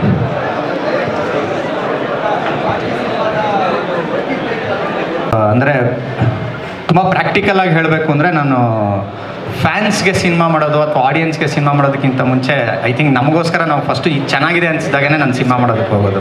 ಸೊ ಇದು ನನಗೆ ನಾನು ಸಿನಿಮಾ ಮಾಡಿದಾಗ ಒಪ್ತಾರೆ ಅನ್ನೋ ಒಂದು ನಂಬಿಕೆ ಬರುತ್ತಲ್ಲ, ಇದನ್ನು ಒಪ್ಕೊಂಡು ಅಪ್ಕೋತಾರೆ ಅಂತ ಇದ್ದಾಗಲೇ ನಾವು ಸಿನಿಮಾ ಮಾಡೋದಕ್ಕೆ ಹೋಗೋದು ಆ್ಯಂಡ್ ಕತೆ ಮಾಡೋದಕ್ಕೆ ಹೋಗೋದು. ಆ್ಯಂಡ್ ಅದಕ್ಕೆ ಏನೇನು ಕೆಲಸ ಬೇಕೋ ಅದನ್ನ ಅಷ್ಟು ಮಾಡಿದ್ದೀವಿ. ನಾನು ಆಗಲೇ ಹೇಳ್ದಂಗೆ ಆ ರೆಸ್ಪಾನ್ಸಿಬಿಲಿಟಿ ಜಾಸ್ತಿ ಇರೋದ್ರಿಂದ ಅಪ್ಪು ಸರ್ ಫ್ಯಾನ್ಸು, ಆಮೇಲೆ ಯುವ ಅವ್ರಿಗೂ ಇವಾಗ ಏನೊಂದು ಫ್ಯಾನ್ಸ್ ಕ್ರಿಯೇಟ್ ಆಗಿದ್ದಾರೆ, ಅವ್ರನ್ನ ನಾವು we are trying to reach them. ಅವ್ರನ್ನ ನಾವು ಕೇಟರ್ ಮಾಡ್ತೀವಿ. And not just fans, Kannada ಆಡಿಯನ್ಸನ್ನು ನಾವು ಕೇಟರ್ ಮಾಡೋದಕ್ಕೆ ಟ್ರೈ ಮಾಡ್ತಾ ಇದ್ದೀವಿ. ನಾವು ಫ್ಯಾನ್ಸ್ ಇದು ಪ್ರಾಬಬ್ಲಿ ಆಡಿಯನ್ಸ್ ಕೂಡ ಫ್ಯಾನ್ಸ್ ಆಗೋಕ್ಕೆ ಶುರು ಮಾಡ್ತಾರಲ್ಲ ಆಮೇಲೆ. ಸೊ ಆ ನಿಟ್ಟಿನಲ್ಲೇ ಕೆಲಸ ನಡೀತಾ ಇದೆ. We need a wide audience for this film ಅಷ್ಟೇ. ನನಗೆ ಕತೆ ಹೇಳಬೇಕು ಅಂತ ಸಿನಿಮಾ ಶುರು ಮಾಡಿದಾಗಿಂದ ಅದಾಗಿದೆ ಇವಾಗ. ಸೊ ಅಫ್ಕೋರ್ಸ್ ನೀವು ಹೇಳ್ದಂಗೆ ಅದೇ ನಾನು ಯೋಚನೆ ಮಾಡ್ತಿದ್ದೆ ಅವ್ರು ಹಾಕೋ ಬೀಟ್ಸ್ಗೆ ಹೆಂಗೆ ಸ್ಟೆಪ್ ಹಾಕಬೇಕು ಅಂತ. ಬಟ್ ಡೆಫಿನೆಟ್ಲಿ ಈ ಸಿನಿಮಾಲಿ ಡ್ಯಾನ್ಸ್ ಜಾಸ್ತಿನೇ ಇರುತ್ತೆ, ಖಂಡಿತ ಇರುತ್ತೆ. ರೆಸ್ಪಾನ್ಸಿಬಿಲಿಟಿ ಅಫ್ಕೋರ್ಸ್ ಪ್ರತಿ ಸಿನಿಮಾನು ರೆಸ್ಪಾನ್ಸಿಬಿಲಿಟಿನೇ, ಈ ಸಿನಿಮಾನು ಅಷ್ಟೇ ರೆಸ್ಪಾನ್ಸಿಬಿಲಿಟಿಯಿಂದಾನೇ ನಾನು ಮಾಡ್ತಾ ಇದ್ದೀನಿ. ಅಫ್ಕೋರ್ಸ್ ಇನ್ನೂ ಚಾಲೆಂಜಿಂಗ್ ಆಗಿದೆ ಸ್ಕ್ರಿಪ್ಟು ಆ್ಯಂಡ್ ತುಂಬ ಇಂಟೆನ್ಸ್ ಆಗಿದೆ, ಅದಕ್ಕೂ ಪ್ರಿಪ್ರೇಷನ್ಸ್ ನಡೀತಾ ಇದೆ. ನೋಡೋಣ ಸಿನಿಮಾ ಮುಗಿದ ಮೇಲೆ ನೀವೇನು ಹೇಳ್ತೀರಾ ಅಂತ ಕಾಯ್ತೀನಿ ಅಷ್ಟೇ. ಯೂತ್ಸ್ಗೆ ಯಾವ ರೀತಿ ಕನೆಕ್ಟ್ ಆಗಿರುತ್ತೆ ಈ ಸಿನಿಮಾ? ಬಿಕಾಸ್ ಇವಾಗ ಸಿನಿಮಾದಲ್ಲಿ ನೀವು ಕಾಲೇಜ್ ಗೋಯಿಂಗ್ ಬಾಯ್ ಆಗಿ ಕಾಣಿಸ್ಕೊಂಡಿದ್ರಿ, ಇಲ್ಲಿ ಯಾವ ರೀತಿ ರೋಲ್ ಪ್ಲೇ ಇರುತ್ತೆ ಏನು ಅಂತ? ಈ ಸಿನಿಮಾಲಿ ಸ್ಪೆಸಿಫಿಕ್ ಆಗಿ ಯೂತ್ ಅಥವಾ ಒಂದು ಏಜ್ ಕ್ಯಾಟಗರಿಗೆ ಅಂತ ಮಾಡಿದ ಸಿನಿಮಾ ಅಲ್ಲ. ಏಕ ಸಿನಿಮಾಲಿ ಪ್ರತಿಯೊಬ್ಬರಿಗೂ ಕನೆಕ್ಟ್ ಆಗುವಂಥ ವಿಷಯ ಇದೆ. ಎಸ್ಪೆಷಲಿ ಹೇಳ್ದಂಗೆ ಸರ್ ಹೇಳಿದ್ರು ಡ್ರಾಮಾ ಜಾಸ್ತಿ ಅಂತ. ಡ್ರಾಮಾ ಜಾಸ್ತಿ ಅಂದರೆ ಇಮೋಷನ್ ತುಂಬ ಇದೆ. ಸೊ ಪ್ರತಿಯೊಬ್ಬರಿಗೂ ಕನೆಕ್ಟ್ ಆಗುವಂಥ ಇಮೋಷನಲ್ ಆಸ್ಪೆಕ್ಟ್ ಸುಮಾರಿದೆ ಸಿನಿಮಾದಲ್ಲಿ. ಮಾಸ್ತಿ ಸರ್, ನಿಮಗೆ ಸ್ಕ್ರಿಪ್ಟ್ ಓದೋವಾಗ ಜಯಣ್ಣ ಅವ್ರ ಕಡೆ ನೋಡಿದಾಗ ಸ್ವಲ್ಪ ಮಾಸ್ ಜಾಸ್ತಿ ಅನಿಸ್ತು. ಆಮೇಲೆ ಅಶ್ವಿನಿ ಮೇಡಮ್ ಕಡೆ ನೋಡಿದಾಗ ಫ್ಯಾಮ್ಲಿ. ಸೊ ಇದ್ರ ಮಧ್ಯೆ ಯೋಗಿ ಜಿರಾಜು ಕಾರ್ತಿಕ್ ಅವ್ರು ನೋಡಿದಾಗ ಇನ್ ಬಿಟ್ವೀನು. ಸೊ ಹಿಂಗೆ ಬ್ಯಾಲೆನ್ಸಿಂಗ್ ಮಾಡಿಕೊಂಡು ಮತ್ತು ಕತೆ ಅಷ್ಟು ವೇರಿಯೇಷನ್ಸ್ ತಗೋತಾ ಇದೆ. ಮತ್ತು ಸಾರ್ ಹೇಳ್ದಂಗೆ ಹ್ಯೂಮನ್ ವ್ಯಾಲ್ಯೂಸ್ ಅದ್ರ ಮೈನ್ ಇದು. ಸೊ ಅದ್ರ ಜೊತೆಗೆ ಬ್ಲೆಂಡ್ ಆಗುತ್ತೆ, ಬ್ಲಡ್ ಆಗಲಿ, ಯಾಕೆಂದರೆ ರಕ್ತ ಇದ್ದಾಗಲೇ ಕಣ್ಣೀರು ಟಚ್ ಆಗೋದು. ಸೊ ಆ ಥರ. ಮಾಸ್ತಿ ಸರ್, ನಿಮಗೆ ಪ್ರತಿ ಸಿನಿಮಾದ ಡೈಲಾಗ್ ಮಾಡಬೇಕಾದ್ರೂ ಒಂದಿಷ್ಟು ರಿಸರ್ಚ್ ಮಾಡ್ತೀರಾ ಅಂತ ನೀವೇ ಹೇಳಿದ್ದೀರಾ. ಈ ಎಕ್ಕಕ್ಕೆ ಯಾವ ಥರ ರಿಸರ್ಚ್ ಮಾಡ್ತಿದ್ದೀರಾ? ಯಾಕಂದರೆ ಮೂರು ಪ್ರೊಡಕ್ಷನ್ ಹೌಸ್ ಇದೆ. ಈ ಸಬ್ಜೆಕ್ಟ್ಗೆ ನಾನು ಸತ್ಯ ಸರ್ ಇಬ್ಬರು ರಿಸರ್ಚ್ ಮಾಡಲಿಲ್ಲ. ಏಕೆಂದರೆ ಲೊಕೇಶನ್ ನೋಡೋಕೆ ಹೋದಾಗ 2 ಡೇಸ್ಗೆ ಲೊಕೇಶನ್ ತೋರಿಸ್ಬಿಟ್ರಂತೆ. ಯಾಕೆಂದರೆ ನಾವು ಸೂರ್ಯ ಅವ್ರ ಜೊತೆ ಕೆಲಸ ಮಾಡಿರೋದ್ರಿಂದ ಸೊ ಆ ಥರದ ಲೊಕೇಶನ್ಸ್ ಎಲ್ಲ ಸಿಕ್ಬಿಡ್ತು. ಇನ್ನು ರಿಸರ್ಚ್ ಅಂತ ಬಂದಾಗ ಮಾಸ್ ಸಬ್ಜೆಕ್ಟ್ ಅಂತ ಹೇಳಿದಾಗ ಒಂದು ಸ್ವಲ್ಪ ಅನುಭವಗಳು, ಅಂದರೆ ಮೈನ್ ಆಡಿಯನ್ಸ್ ಪಲ್ಸ್, ಅವ್ರು ಏನು ಎಕ್ಸ್ಪೆಕ್ಟ್ ಮಾಡ್ತಾರೆ ಅದು. ಮತ್ತು 1 ವರ್ಷನೂ ಪದಕಿ ಸರ್ ತುಂಬ ಚೆನ್ನಾಗಿ ಬರ್ಕೊಟ್ಟಿದ್ರು. ಸೊ ಅದ್ರ ಮೇಲೊಂದು ಲೇಯರು ಚೆನ್ನಾಗಿರುತ್ತೆ ಸರ್. ನಿಮ್ಮ ಜಾನರ್ಗೆ ಹತ್ತಿರ ಇದೆಯಾ? ಚಪ್ಪೀಸ್ ಕಟ್ಟು, ಗುನ್ನೀಸ್ ಕಟ್ಟು ಅಂತ ಬರೋದಾದ್ರೆ ಈ ಶಿವಾಜಿನಗರ ಸುತ್ತಮುತ್ತ ಒಂದಷ್ಟು ಶೂಟ್ ಆಗಿರೋದ್ರಿಂದ ಸೊ ರಿಯಲಿಸ್ಟಿಕ್ ಯಾವ್ದಾದ್ರು ಒರಿಜಿನಲ್ ಕತೆ ಆ ಎಳೆಯನ್ನು ಇಟ್ಕೊಂಡು ಏನಾದ್ರು ಮಾಡ್ತಾ ಇದ್ದಾರೆ ಹೇಗೆ? ನಮ್ಗೆ ಯಾವಾಗ ತಲೆ ಓಡಲಿಲ್ಲ ಅಂದಾಗ ನಾವು ನಮ್ಮ ಜಾಕ್ ಅವ್ರ ಏರಿಯಾಗೆ ಹೋಗ್ತೀವಿ. ಅವರು ಸುಮ್ಮನೆ ಜಾಲಿ ಜಾಲಿ ಅಂದರೆ ಸಾಕು, ಅದು ಕನೆಕ್ಟ್ ಆಗುತ್ತೆ. ಸೊ ಒಂದು ವರ್ಲ್ಡ್ ಬೇರೆ ಕಾಣಿಸುತ್ತೆ. ಅಂದರೆ ಆ ಏರಿಯಾಗಳ ಆ ಥರ, ಅಂದರೆ ಅದೇನಂದರೆ ಶ್ರಮಿಕ ಜೀವನ, ಅವ್ರಿಗೆ ನಾವು ಎಂಟರ್ಟೈನ್ಮೆಂಟ್ ಒದಗಿಸ್ಬೇಕು. ಸೊ ಅದು ಕನೆಕ್ಟ್ ಆಗುತ್ತೆ. ಸೊ ಆ ಥರದ್ದೊಂದು ಇದಂತೂ ಎಗ್ಗಾಲಿ ಇದೆ. ಡೆಫಿನೆಟ್ಲಿ ತಂದೆ ತಾಯಿಗೆ ಏನಂದರೆ ಮಕ್ಳು ಏನು ಮಾಡಿದ್ರು ಸಂತೋಷನೇ. ಬಟ್ ಈ ಸಿನಿಮಾಗೆ ಏನು ಹೊಸದಂದರೆ ನಮ್ಮ ತಂದೆ ಕೂಡ ಪೂರ್ತಿ ಸ್ಕ್ರಿಪ್ಟಲ್ಲಿ ಇನ್ವಾಲ್ವ್ ಆಗಿದ್ದಾರೆ. ಆ್ಯಂಡ್ ಅವ್ರ ಅನುಭವ ಕೂಡ ಈ ಸ್ಕ್ರಿಪ್ಟಲ್ಲಿ ಬರ್ತಿರೋದು ನನಗೆ ತುಂಬ ಖುಷಿ ಆಗ್ತಿದೆ. ಇನ್ಫ್ಯಾಕ್ಟ್ ಸುಮಾರು ಪಾಯಿಂಟ್ಸ್, ಸುಮಾರು ಇಮೋಷ್ನಲ್ ಆಸ್ಪೆಕ್ಟ್ಸ್ನ, ಸುಮಾರು ಸೀನ್ಸ್ ಕೂಡ ಅವ್ರು ಸಜೆಸ್ಟ್ ಮಾಡಿದ್ರು. ಆ್ಯಂಡ್ ಆ ಕಾರಣದ ಸ್ಕ್ರಿಪ್ಟ್ ಸಖತ್ ಇಂಪ್ರೂವ್ ಆಗ್ತಿದೆ. ಆ್ಯಂಡ್ ಈ ಸಿನಿಮಾಲಿ ಪೂರ್ತಿ ಪ್ರತಿಯೊಂದು ನಾವು ಮೊದಲನೇ ದಿನದಿಂದ ಕತೆ ಕೇಳಿದಾಗಿಂದ ಇವತ್ತು ತನಕ ಪ್ರತಿ ಹೆಜ್ಜೆದಲ್ಲೂ ನಮ್ಮ ತಂದೆ ಅಂತೂ ನನ್ನ ಜೊತೆಗಿದ್ದೇ ಇದ್ದಾರೆ. ನಮ್ಮಮ್ಮ ಬಿಡಿ, ಅವರು ಇವಾಗ ಫುಲ್ ನನ್ನ ಮೈಕಟ್ಟೆಲ್ಲ ನೋಡ್ಬೇಕಂದ್ರೆ ಅದಕ್ಕೆಲ್ಲ ನಮ್ಮ ಅಮ್ಮನೇ ಕಾರಣ. ನಾನು ಊಟ ಕರೆಕ್ಟ್ ಟೈಮ್ ಏನಾಗಬೇಕು ಪಾಪ ಬೇಡ ಅಂದ್ರೂ ಎಲ್ಲ ಅವರೇ ನೋಡ್ಕೊತಾರೆ. ಎಲ್ಲೇ ಇದ್ರೂ ಫಸ್ಟ್ ಅವ್ರು ಫೋನ್ ಮಾಡಿ ಕೇಳೋದೆ ಮಗ ಊಟ ಮಾಡ್ದ ಅಂತ. ಸೊ ಅಮ್ಮ ಅಂದರೆ ನಿಮ್ಗೆ ಎಲ್ರಿಗೂ ಗೊತ್ತು, ಅದೇ ಥರನೇ ಸಪೋರ್ಟ್ ಅವ್ರದ್ದು ಯಾವಾಗಲೂ. ಮ್ಯೂಸಿಕ್ ಡಿಫ್ರೆಂಟ್ ಆಗಿರೋದು ಇದೆ ಅಂತ ಹೇಳಿದ್ರೆ ಅದ್ರ ಮೇನ್ ರೆಸ್ಪಾನ್ಸಿಬಿಲಿಟಿ ಯಾವಾಗಲೂ ಡೈರೆಕ್ಟರ್ ಆಗಿರ್ತಾರೆ. ಸೊ ಅವ್ರ ದಿಕ್ಕಲ್ಲೇ ನಾವು ವರ್ಕ್ ಮಾಡ್ತಿರ್ತೀವಿ. ಸೊ ಇಲ್ಲಿ ನಾನು ರೋಹಿತ್ ಸರ್ ನನಗೆ ತುಂಬ ಇನ್ಪುಟ್ಸ್ ಕೊಡ್ತಾ ಇದ್ದಾರೆ. ತುಂಬ ಖುಷಿ ಆಗುತ್ತೆ ಸರ್ ಒಟ್ಟಿಗೆ. ತುಂಬ ಸ್ಪೇಸ್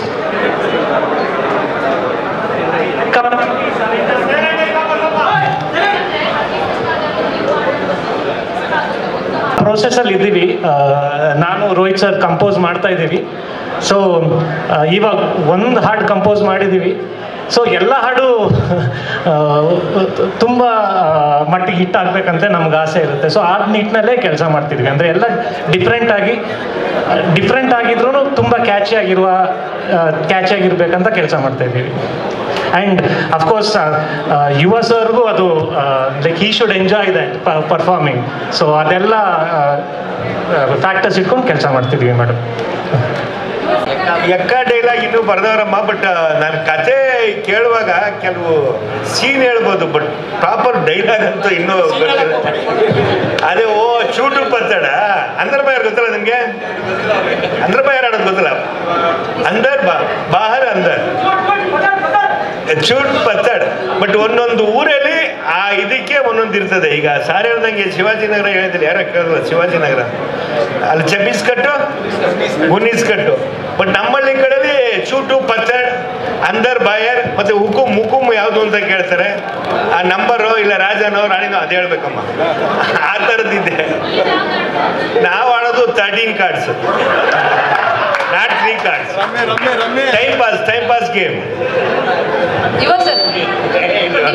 ಮುಂದೆ ಅದು ನೀನು ಹೇಳೋದು ಚೆನ್ನಾಗಿದೆ, ತುಂಬ ಚೆನ್ನಾಗಿದೆ, ತುಂಬ ಚೆನ್ನಾಗಿದೆ. ಇವನು ಕೇಳಿ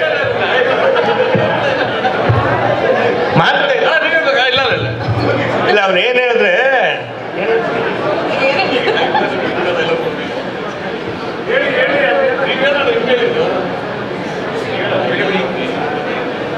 ಅವನು ಹೇಳ್ದ I love rummy because I love mummy ಅಂತ ಹೇಳ್ದ.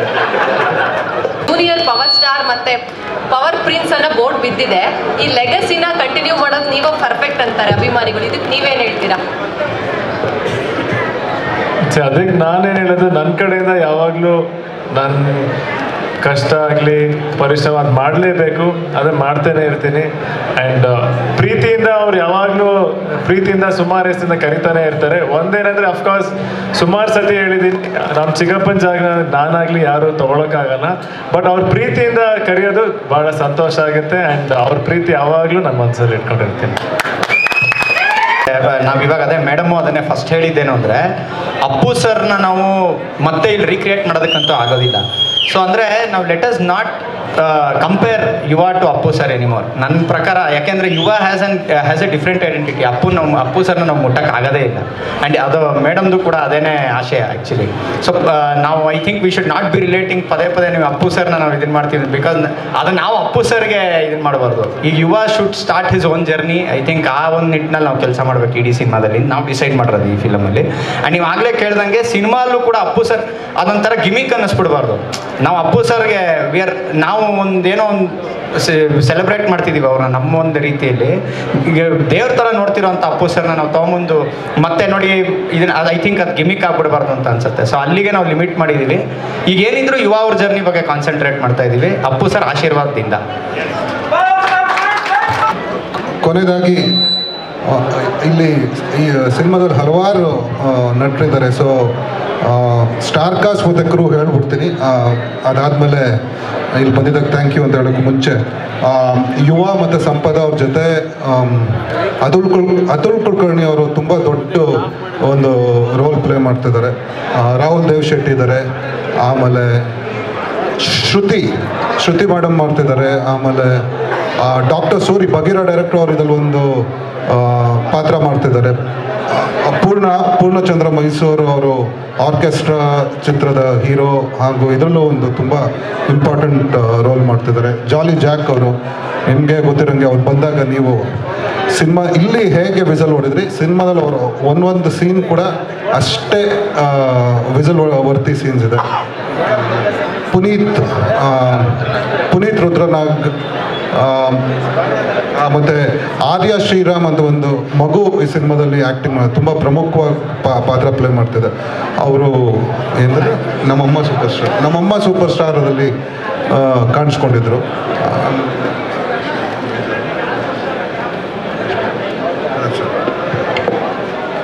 ಆಮೇಲೆ ಟೆಕ್ನಿಷಿಯನ್ಸ್ ಬಂದಾಗ ಇಲ್ಲೇ ಸತ್ಯ sir, DOP, music Charan, editor Deepu, art Shivakumar, KGF ಮಾಡಿದವರು, ಮತ್ತು ಅಮರ್ ಮಾಸ್ತಿ ಡೈಲಾಗ್ಸ್ ಬರೀತಿದ್ದಾರೆ. ಆ್ಯಕ್ಷನ್ ಬಂದು ಅರ್ಜುನ್ ಮತ್ತು ಚೇತನ್ ಡಿಸೋಜ ಅವ್ರು ಮಾಡ್ತಿದ್ದಾರೆ. ಅಷ್ಟೇ ಸರ್, ಥ್ಯಾಂಕ್ ಯು.